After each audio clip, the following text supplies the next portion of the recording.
Okay, let's walk and talk. Let's talk about Home Run, who's actually in the paddock right there.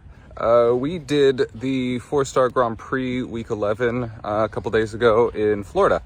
So let's talk about that round. But first, I'm walking around on Miss Foxy, so I thought I'd do a little update. You know, a lot of people have asked how she's doing. She's doing great. She's, through quarantine and everything, and she's back to work. We're doing two-minute trot sessions and 6 2-minute canter sessions.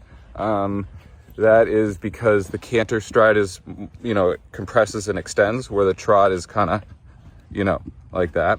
So in this case, the canter work is a better gait for the work that we're doing. But she's been great, and she's so sweet. She's such a sweet horse in the barn. A lot of times those high-powered horses can be a bit, they have a strong personality, but she's so sweet. And I think, that's really due to all the great, care and love that Adeline and Victor and their whole program gave her for the many years. That sort of kindness is something that takes a long time to build, and it's easy to get in its way, but she's doing great. Home Run. A lot of times there's always many conversations about what traits do people like in a horse, and they're like, oh, I like a scopy jump, or I like a quick horse, or a small horse, a big horse. I like a horse that canters this way, or is uphill or downhill, or all sorts of things. For me, I don't care about any of that, like 0%. All I care about is I want a horse that's smart and that has grit, and Home Run is exactly that. Same as Kalinka, same as Karl, same as Foxy. They all are a bit different, but because they're smart and they have some serious grit, that's what makes them successful. I don't care if a horse is built perfectly, conformationally, canters perfectly, does everything, but is a wimp. Then who cares how it canters? Who cares that its conformation is good if it's a wimp? If it just, doesn't have that heart, that grit. But Homie's that way. So let's watch the round. Okay, so this is definitely a move up for us. This 4-star was big, so we're really trying to prioritize good canters to those oxers. Nice, good canter here. Then the 10 was a little bit steady, but you could see hopping. She's like, let me go. Big wall fence 2. I had to do the right track to fence 3 and the 8, so I have enough canter there to that big oxer. And then have to accelerate again, look really early, go out in my track to go straight. This oxer was big and square away from the in-gate. And then I waited for a second before I steadied for the 8, so the 8 was steadier. I didn't do that right. That was my mistake. But I did that so the 4 here was less steady. And I wanted that so we'd have enough push at the oxer.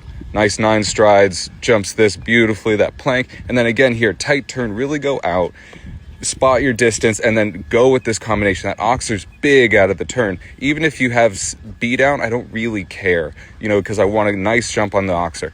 Really steady 5, and then again accelerate really hard and keep going, because this oxer was big and square out of the turn. She did that great. I went forward and then steadied in the 6 because the 6 was getting flat and I didn't want her to get under the oxer. But look at the effort.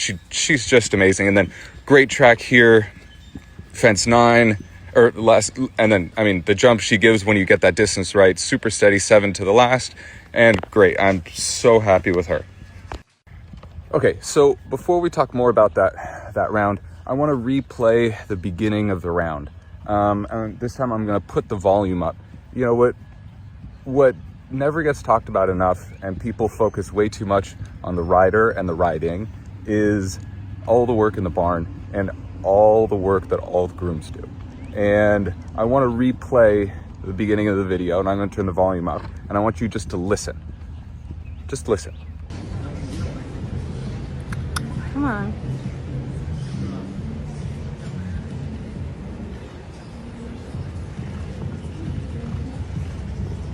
Karl, go faster.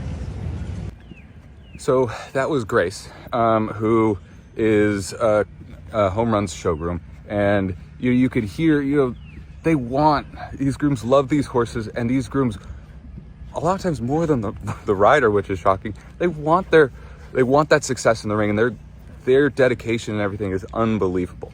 And I really couldn't do it without them. I just wanted to point that out because it's definitely not just me in the saddle. There's so many people, and they are unbelievable horse people. Okay, so home run.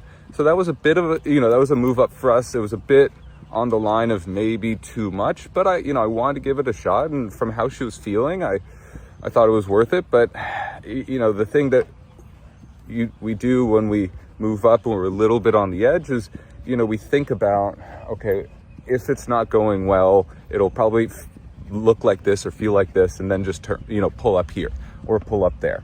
And to make sure that if you're giving it a try, you're also being smart. So we did that. But then at the same time, you have to, you're thinking about, okay, if it goes wrong, then circle or pull up. But then you also have to be committed, like, no, this is going to work. I'm going to hit this distance. This jump is going to be great. So you kind of, you almost have to be, two-sided, a little bit. And that can be hard. But the big thing for us was to make sure that we had enough power to the oxers, and I didn't bury her, and I wasn't backwards to the oxers.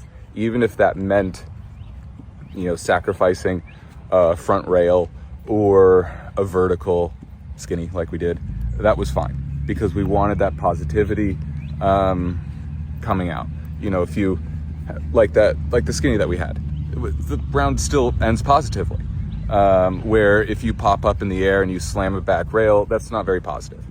So to the skinny, I waited a bit to do my 8 to sit up, so that again I was kind of slowing down to the skinny. That made it less likely to jump the skinny, clear, but it would make the 4 after less short, so that I could have enough power for the oxer. And I think the idea behind the ride was correct. I just waited too long,